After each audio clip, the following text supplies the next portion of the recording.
So, hello, what's up mga ka-J-Vlog? Welcome ulit sa panibagong video, and for today's video, nandito ngayon tayo sa Green Hills. So, nasa parking lot tayo ng Green Hills. Bago tayo pumasok ng GH, mag-vlog muna tayo kasi wala na akong time mag-vlog sa bahay or sa studio. So, yon, kahit na nasa sasakyan mag-vlog na lang tayo para naman din meron tayong mga content, di ba?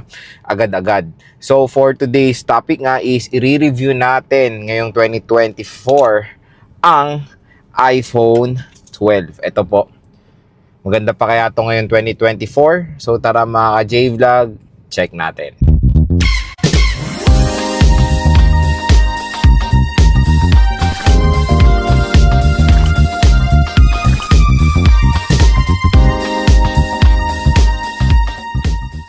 So yon, shoutout sa mga nakanood ng vlog ko sa pagbili nitong iPhone 12 dito ngayon sa GH. Nabili natin to kay Ate Mayet sa CMB Gadget Stall. XA7 po sila ngayong November 2024. So yon, nag-decide ako mag-purchase ng iPhone 12 para ma-review natin sa ating channel at para makapagbigay ako ng saloobin kung sulit pa ba ang iPhone 12 ngayong 2024. Since mas mura na to ngayon na mabibili sa Green Hills mga ka-J-Vlog, I think yun nga, kay Ate Mayet, yung 64GB neto, nasa nag-range sa 16 to 17,000 pesos, ganun yung estimation. 128 nasa 18 to 19,000, tapos itong 256 nasa 20 to 22,000. So ganun yung range ng iPhone 12. Depende po sa storage na i-purchase nyo. So itong pinurchase natin kay Ate Mayet is the iPhone 12 256GB color black. And kung mapapansin nyo naman mga J-Vlog, ayan, makinis pa naman itong iPhone 12 na na-purchase natin dito sa GH. Ayan, syempre kung bibili kayo ng all goods na quality ng iPhone at syempre legit na seller sa GH, bisita na kayo kay Ate Mayet CMB Gadget Stall XA7, second floor Green Hills and 1 City. Okay, share ko na yung experience ko dito.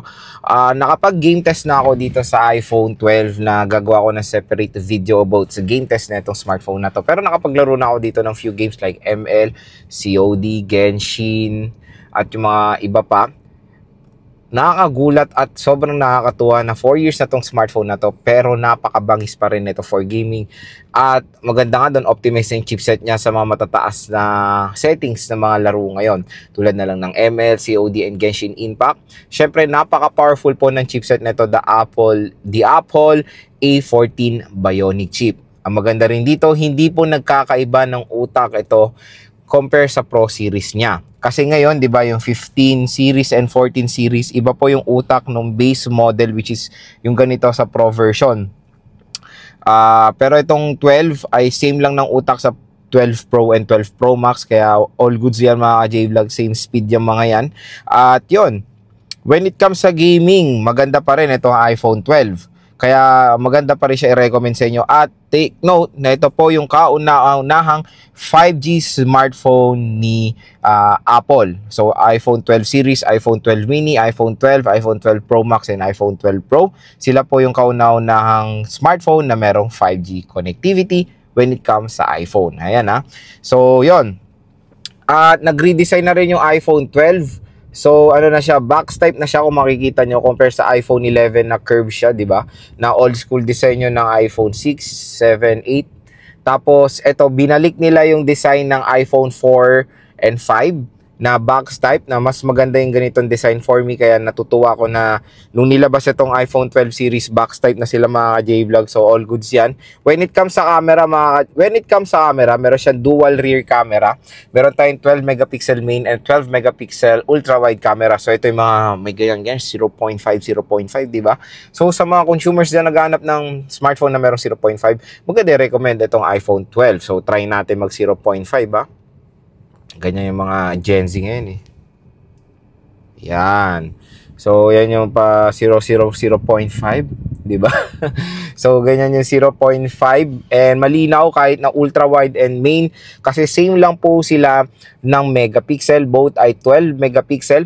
Nagkakaiba lang sila when it comes sa aperture. Natatanong, Lods, ano ba yung aperture? Yung aperture po, yun po yung sa ilaw, kumbaga, when it comes sa linaw niya, yung linaw niya when it comes sa low light. Pag mas mababa ang aperture, mas malinaw siya sa low light. For example, mas mababa ang aperture ng main camera nito compare sa ultra wide, kaya mas malinaw ang main camera sa low light compare sa ultra wide. Na kahit i-testing yan mga J-Vlog, legit yan na mas maraming noise when it comes sa ultra wide camera niya sa low light compare sa main camera na mas siya, high definition kumbaga, or mas magandang quality. Okay, camera, wala akong masasabi, maganda pa rin pang content itong iPhone 12. Kung naghanap nga kayo ng smartphone na pang TikTok, for making content, syempre maganda rin itong iPhone 12 dahil meron support siya sa 4K video recording rear at front camera. Okay? And ang maganda rin dito sa iPhone 12 mga J-Vlog is OLED display na siya compare sa iPhone 11 na IPS LCD display. So mas maganda na yung display na itong iPhone 12. And ito, sinabi rin ni Apple na mas maliit ang chipset nito compare sa previous generation na iPhone 11. Si iPhone 11 kasi is Apple A13 Bionic chip, 'di ba? Tapos dito sa iPhone 12 is Apple A14. Ang nangyari kasi dito, nag-downgrade sila when it comes sa battery. Yung battery nito, hindi ako nagkakamali, nasa 2,800 plus milliamp hour lang compare sa iPhone 11 na nasa 3.1 or 3.2 milliamp hour battery capacity. So kung mapapansin nyo, mas malaki yung battery capacity ng iPhone 11 compare sa iPhone 12. Marami na rin ako nakikitang reports na sa comment section na mabilis daw talaga malobat yung iPhone 12. So, based naman sa aking experience when it comes sa day-to-day usage ng iPhone 12, umabot naman siya ng isang araw para sa akin. Umabot naman siya ng isang araw sa akin pag normal usage lang for social media, calls and text. Pero pag for making content for vlogs, syempre hindi abot na isang araw yung battery nito. Pero all goods naman, fast charging naman si iPhone 12. Ang maganda rin naman sa mga iPhones din kay Ate Met, wala pong boosted, so pwede nyo naman pa-3U tools mga J-Vlog. At ang masasabi ko, sa presyo niya ngayon, napakasulit na ng iPhone 12. Kasi nung last year, nung first tayo nag-vlog sa Green Hills, nasa 25,000 or nasa almost 29,000 to dati last year. So ngayon, makaka-purchase na kayo ng 256 ng 21 to 22,000. Napakasulit po. Kaya magandang i-recommend ang iPhone 12 ngayon. Nagtanong din ako kay Ate Met, ano ba mabenta nga daw 12 series kasi nga nag-price drop.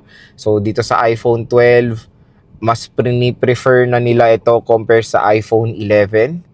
Yes, for me, kung pangmatagalan talaga na super, iPhone 12 ako compare sa iPhone 11 kasi syempre, unang-una dyan, 5G connectivity, better chipset, better display. When it comes sa camera, hindi naman sila nagkakalit. Tapos konti lang naman, few thousand pesos lang naman ng price difference sila. Kasi kung papapansin nyo yung iPhone 11, na 256 for as low as 18 to 19, tapos 21 to 22,000, do the math. Magkano lang yun? Sa 4,000 pesos price difference, itong iPhone 11 and iPhone 12 na 256. Kaya kung meron naman kayo extra pesos extra few pesos, di ba?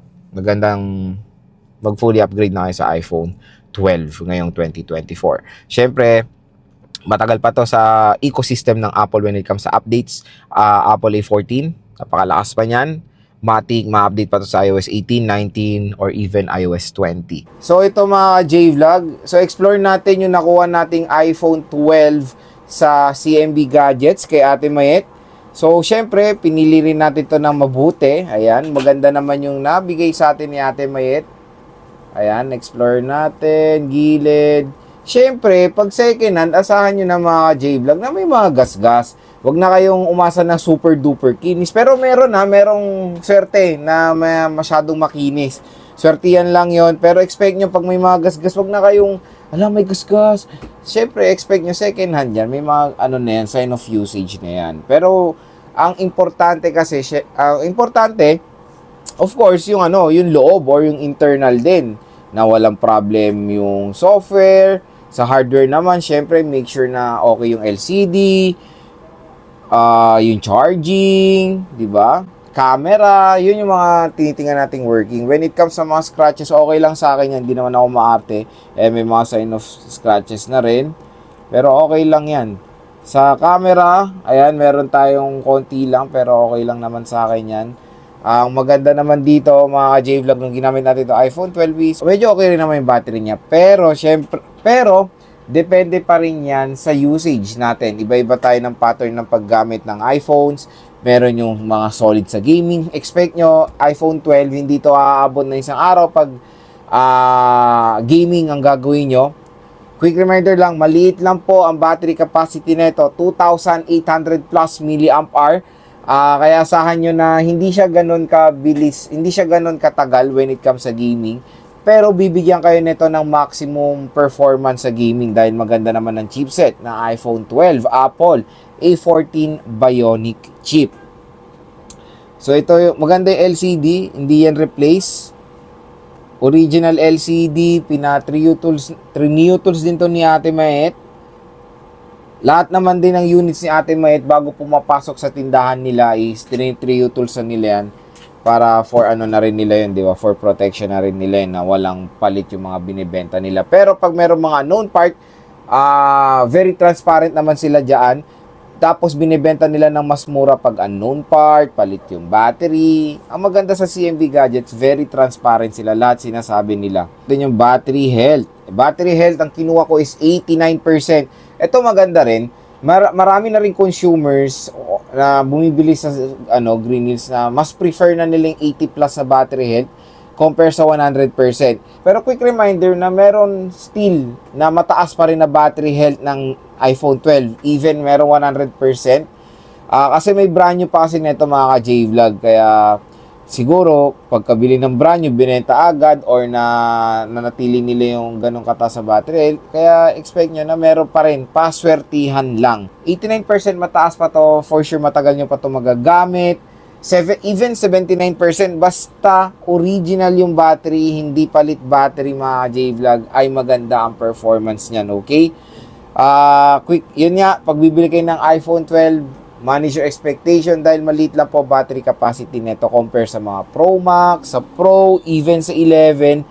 11 nga, nasa 3 to, ito 2.8. Pero ang maganda naman sa chipset kasi ng iPhone 12, power efficient siya. Kumbaga, mas ano siya sa battery. Pero, tingnan nyo naman yung ganda ng OLED display ng iPhone 12. Kaya panigurado, marami magkakagusto talaga nito, lalo na bagsak presyo na lang sa GH. Yung 128 for as low as 18 to 20,000 makakuha na kayo. 256 20 to 22,000, di ba? Grabe. 256 yung kinuha ko. Kaya nakapag-install tayo ng mga maraming games dito. When it comes sa camera, so meron to 0.5, di ba? Yung very popular. Ang maganda sa 0.5 nito is 12 megapixel, kaya napakalinaw mga J-Vlog. Ang rear at yung ultra-wide ay both 12 megapixel. Nag-iiba lang sila sa aperture. Napakalinaw. Ang bilis din ng transition ng ultra-wide sa 1x. Diba? Ganyan yan. Lahat ng sa CMB Gadgets, legit yan mga J-Vlog. And syempre sa Green Hills. So yan, mga units ng CMB Gadgets, napakaganda, no? Legit na legit yan, of course. So yan yung mga few settings ng ating camera ng iPhone 12. Sa mga modes naman, video, maganda dito, support niya ang 4K video recording up to 60 FPS. Wow na wow! Even ultra-wide camera mga J-Vlog ay support ng 60 FPS. Naka HD 1080p kayo, pwede kayo mag-switch sa ultra-wide camera. Diba? Ultra-wide. Diba? Habang nag-record yan, napakabilis din ang pag-transition nyo. Okay. Sa portrait naman, syempre ito yung portrait for background blur. Panorama for wider shots yan. Sa front camera naman, ang maganda rin dito, support niya ang 4K video recording sa front camera. Kaya napakaganda ng camera performance still ng iPhone 12 ngayon 2024. Maganda to for vlogs, for making content. Basta camera na iPhones mga J-Vlog, legit napakaganda po niyan. For me, iPhone ang merong pinakamagandang camera sa smartphone, sa isang smartphone. Lalo na sa video Sa video kasi ako more on nagfo-focus Maganda yung video talaga ng iPhone. Marami na rin nagtatanong sa akin, Lods, ano bang camera ginagamit mo? Akala no iba, digital camera gamit ko. Pero hindi, iPhone lang po yan. Even iPhone 11, iPhone XR, iPhone 12, yan, nagamit ko na yan for vlog or making content. Yung mga base model tulad nito, nagamit ko na to for content, for montage. maganda po ang camera talaga ng iPhone, lalo including iPhone 12 of course. So, abangan nyo lang, gagawa ko ng full game test ng ML gameplay ng iPhone 12. Pero sa ngayon, sa training muna tayo, pakita ko lang. Dual stereo speakers ang iPhone 12 for immersive sound while playing. Naka-settings tayo dyan, ha. Ganda ng graphics, oh. This isn't the beach. Dr. Baker said to find a purpose. Well, why can't it come find me?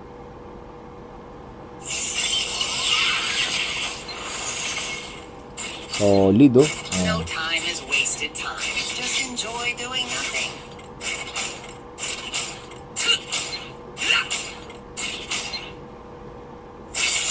Hey, take it easy. Ayan, oh.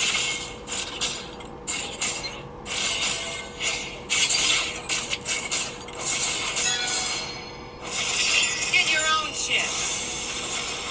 Ayan, kung makikita nyo mga ka-J-Vlog, napaka-pulido ng performance niya when it comes sa Mobile Legends. Kayang-kaya niya nang walang kahirap-hirap. Naka-fix siya na 60 dahil nasa training. Pero pag naka-wifi kasi ako, for sure mababa lang ping yan. Pero stay tuned lang sa aking game test. Ayan, ano natin to sa ibang video. Pero when it comes sa ML, super duper playable po ang Mobile Legends sa iPhone 12.